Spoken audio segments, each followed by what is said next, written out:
छात्रों, सुप्रभात। जय श्री कृष्ण। एक बार पुनः आप सबका ऑनलाइन शिक्षण में स्वागत है। बच्चों, पूर्व की कक्षा में आपने जनसंचार का अर्थ, परिभाषा, उसके कार्य, उसके माध्यम आदि के बारे में जाना। आज हम यहाँ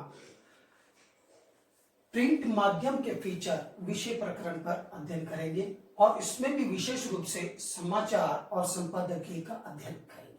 तो आइए शुरू करते हैं प्रिंट माध्यम के फीचर। तो सर्वप्रथम हमें बच्चों प्रिंट माध्यम क्या है इसे जानना होगा। तो आइए जानते हैं प्रिंट माध्यम। जनसंचार का वह माध्यम जिसमें किसी सूचना, संदेश या विषय का मुद्रित रूप में अर्थात छपाई रूप में प्रकाशन किया जाता है, उसे मुद्रित माध्यम या प्रिंट मीडिया कहते हैं।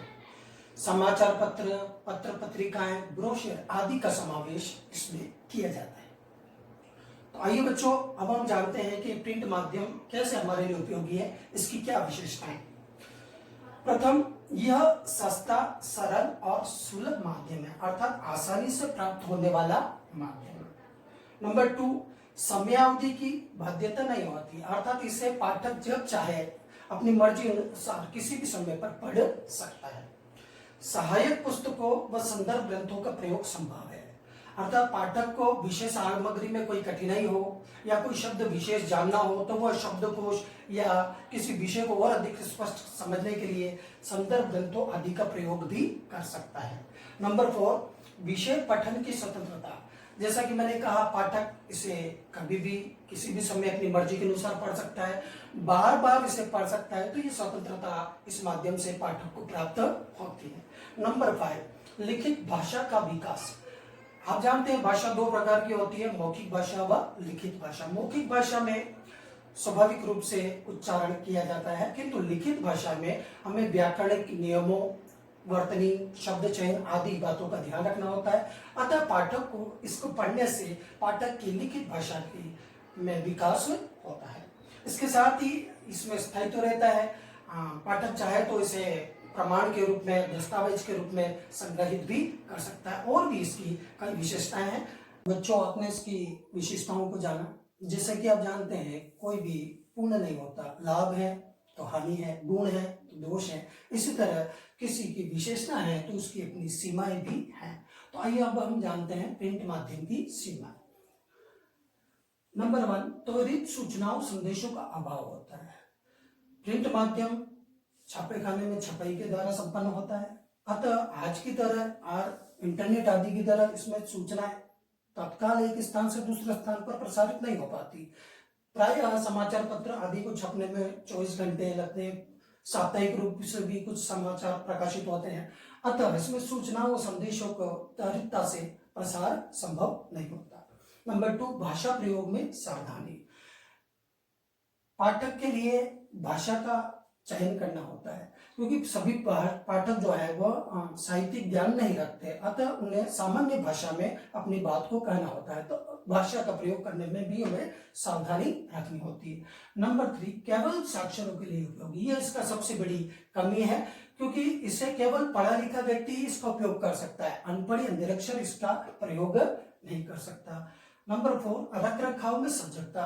यह भी ध्यान रखना होता है कि हमें जो भी ये प्रिंट माध्यम की जो सामग्री है उसको हमें बहुत ही सहजता से संभालना होता है, नमी आदि और उसके रख रखाव में बहुत ध्यान रखना पड़ता है। बच्चों, आपने अभी प्रिंट माध्यम के बारे में जाना। आइए अब हम फीचर के बारे में। फीचर जिसे हिंदी में रूपक भी कहा जाता है, किंतु रूपक शब्द का हिंदी में अलंकार और नाटक आदि में बहुत प्रचलित अर्थ है। यही कारण है कि फीचर को हिंदी भाषा में भी फीचर रूप में ग्रहण कर लिया गया है, अर्थात फीचर की जगह फीचर ही लिखा जाने लगा है। आइए अब हम फीचर को जाने। किसी रोचक विषय का मनोरम और विशद प्रस्तुतिकरण ही फीचर है। इसमें दैनिक समाचार, सामयिक विषय और बहुसंख्यक पाठकों की रुचि वाले विषयों की चर्चा होती है।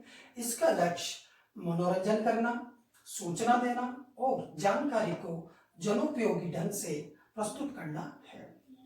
तो बच्चों, वास्तव में फीचर में जो लेखक है वह अपने मौलिक चिंतन और अनुभवों के आधार पर विषय को और अधिक स्पष्ट, प्रभावी और आकर्षक बना देता है। उसे इतना मनोरंजन पूर्ण तरीके से प्रस्तुत करता है कि पाठक को उसका वास्तविक अर्थ या निहित अर्थ भली भांति समझ में आ जाता है। यही इस फीचर की विशेषता है कि इसमें जो लेखक है वो अपनी मौलिक चिंतन, अपनी कल्पना शक्ति का प्रयोग कर सकता है। तो आइए अब हम फीचर के प्रकार के बारे में जानें। फीचर के प्रकार, विषयों की विविधता और विस्तार के आधार पर फीचर को निम्नलिखित प्रकारों में बांटा जा सकता है। नंबर 1 है समाचार फीचर। समाचार पर आधारित फीचर को समाचार फीचर कहा जाता है। वस्तुतः समाचार जो होते हैं वह संक्षिप्त होते हैं और तथ्य आधारित होते हैं, किंतु लेखक अपनी मौलिक चिंतन शक्ति से, अपनी कल्पना शक्ति से उसको विषय का और भी इतना सरल ढंग से विस्तार करता है, प्रभावपूर्ण तरीके से, मनोरंजनपूर्ण तरीके से उस विषय को स्पष्ट करता है कि सामान्य पाठक भी उस विषय में निहित संदेश को भली भांति ग्रहण कर लेता है। तो समाचार की पृष्ठभूमि पर लिखे गए फीचर को समाचार फीचर कहते हैं। नंबर 2 है मानवीय रुचि परक फीचर, अर्थात मनुष्यों की रुचि पर आधारित जो फीचर लिखे जाते हैं उन्हें मानवीय रुचि परक फीचर कहा जाता है। और बच्चों, आप जानते हैं प्रत्येक मानव की रुचि और व्यवहार भिन्न भिन्न होता है, तो ऐसे में लेखक के सामने विषय का चयन करना कठिन हो जाता है। अतः लेखक किसी समाज या समुदाय विशेष के अधिकांश लोगों की रुचि का जो विषय होता है उसको आधार बनाकर अपने फीचर की रचना करता है। यही कारण है कि उसे मानवीय रुचि पर फीचर कहा जाता है। इसका तीसरा प्रकार है व्याख्यात्मक फीचर। इसके अंतर्गत किसी भी सामाजिक, धार्मिक, आर्थिक या राजनीतिक समस्याओं या विभिन्न समस्याओं का भावनात्मक रूप से वर्णन किया जाता है, व्याख्या की जाती है, इसलिए इसे व्याख्यात्मक फीचर कहते हैं। नंबर 4 ऐतिहासिक फीचर, अर्थात इसमें इतिहास की घटनाओं का तथ्य आधारित वर्णन किया जाता है, इसलिए इसे ऐतिहासिक फीचर कहते हैं।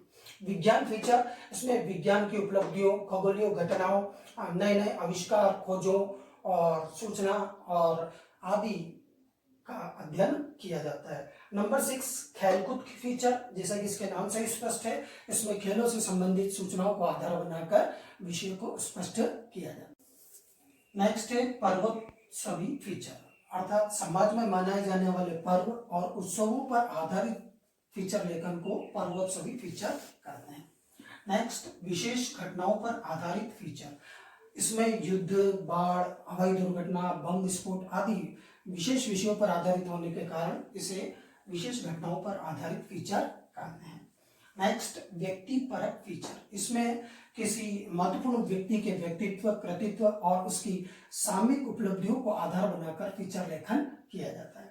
खोज परक व छानबीन पर आधारित फीचर, इसमें तथ्यों की खोजबीन की जाती है, लोगों से पूछताछ की जाती है, तथ्यों को खोजकर उस फीचर लेखन किया जाता है, इसलिए इसे खोज परक व छानबीन पर आधारित फीचर कहते हैं। नेक्स्ट मनोरंजन, फिल्म या सांस्कृतिक कार्यक्रमों पर आधारित, ऐसे फीचर जिनका संबंध मनोरंजन से होता है, फिल्मों से होता है, उन्हें मनोरंजन, फिल्म या सांस्कृतिक कार्यक्रमों पर आधारित फीचर कहते हैं। मनोरंजन से जुड़े होने के कारण यह दर्शकों में अत्यधिक प्रिय होता है। जनरुचि के विषयों पर आधारित फीचर, ऐसे फीचर में जनता की रुचियों को आधार बनाकर फीचर की रचना की जाती है। स्थानीय समस्याओं, महंगाई आदि को इसमें आधार बनाया जाता है। नेक्स्ट है फोटो फीचर, अर्थात किसी विषय पर विविध आयामों से लिए गए फोटो का इसमें प्रयोग किया जाता है। फोटो या तस्वीरों के आधार पर विषय को स्पष्ट कर दिया जाता है, इसलिए इसका नाम फोटो फीचर है। नेक्स्ट है इलेक्ट्रॉनिक माध्यमों के फीचर। इलेक्ट्रॉनिक माध्यमों के फीचर जैसे रेडियो, टेलीविजन आदि के लिए जो फीचर लिखे जाते हैं उसकी गणना इलेक्ट्रॉनिक माध्यमों के फीचर में की जाती है।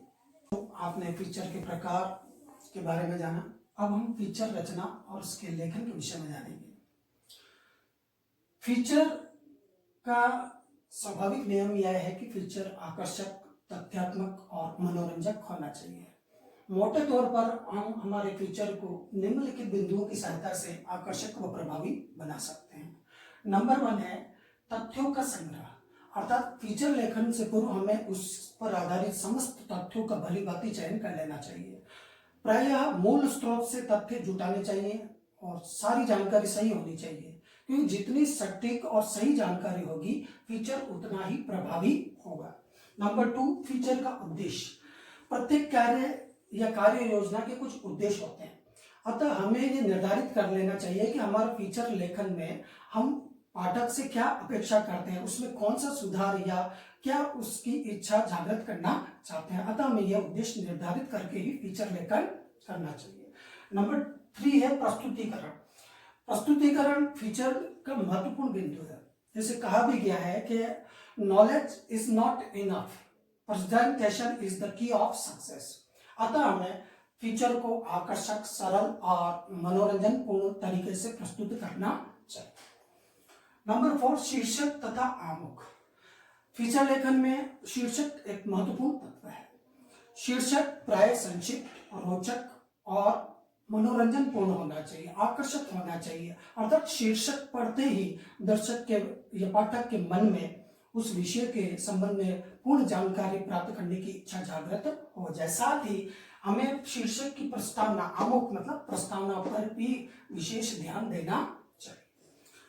अगला बिंदु है साज सज्जा। ऐसा कहा गया है कि लेखन जब तक पूर्ण नहीं होता जब तक उसकी साज सज्जा की पूरी तैयारी न कर ली गई हो। अतः हमें फीचर लेखन में उससे संबंधित चित्रों, रेखा चित्रों, ग्राफिक्स का भली भांति प्रयोग करना चाहिए। चयन कर कर उसे उस विषय को स्पष्ट करने में प्रयोग करना चाहिए। तो बच्चों, मैं आशा करता हूँ आपने इस विषय को भली भांति जान लिया होगा। अब मैं आपको इस पर आधारित कुछ अभ्यास प्रश्न भेजूंगा, आप उसे पढ़कर अपने व्याकरण की कॉपी में सॉल्व करें। अगर आपको कोई कठिनाई हो तो मुझे मेरे संपर्क सूत्र पर संपर्क कर कर अपनी कठिनाई का निवारण प्राप्त कर लें। धन्यवाद। फिर मिलेंगे अगले अंक में। हम इसके 2 महत्वपूर्ण बिंदु समाचार और संपादकीय के विषय में अध्ययन करेंगे। धन्यवाद।